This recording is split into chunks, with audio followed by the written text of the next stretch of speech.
స్తుతిస్తున్నాం నాయన, నీకు స్తోత్రములు తండ్రి. ఎదుగునైనా ప్రభువా, ఇదిగో యెరూషలేములో నీవు జయప్రవేశం చేసినప్పుడు ఈత మట్టలు పట్టుకొని నీకు పట్టు వస్త్రాలు పరిచి ఓసన్నా జయము కలుగునుగాక అన్నాను. ఎంతో మంది నైనా ప్రభువా భక్తులు మీ వద్దకు వచ్చినైనా ప్రభావ జయజయలు పలికారినైనా ప్రభువా.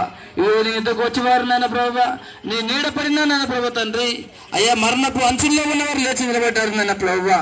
అదే అద్భుత కార్యములు, ఆశ్చర్య కార్యములు యెరూషలేము గ్రామంలో జరిగించావు, నీకు స్తోత్రములు నాయన. మరి ముఖ్యంగా నైనా ప్రభువా, మా పైన పాప భారము అయ్యా, జన్మ పాపము, కర్మ పాపము, క్రియ పాపములు అన్నిటినీ తొలగించుటకు అయ్యా ఎదుగు నైనా ప్రభువా, లోక మానవాన్ని రక్షణార్థం నైనా ప్రభు, ఒక గొర్రె పిల్ల వలె బలైపోవటకు అయ్యా లోక కళ్యాణ రక్షణార్థం నైనా ప్రభు నువ్వు ఈ లోకంలో జన్మించావు అయ్యా, మా కొరకు మరణించావు, నీకు స్తోత్రములు నాయన. ఇదిగో ముఖ్యంగా నైనా ప్రభు నువ్వు బ్రతికి ఉన్నంత కాలము దేవుడు అద్భుత కార్యములు, ఆశ్చర్య కార్యములు అయ్యా నువ్వు జరిగించిన దేవుడు గనక ఇది మమ్మల్ని కూడా మీరు జ్ఞాపకం చేసుకోండి, మా గ్రామాన్ని మీరు జ్ఞాపకం చేసుకోండి అయ్యా. మాకు అప్పగించిన బట్టి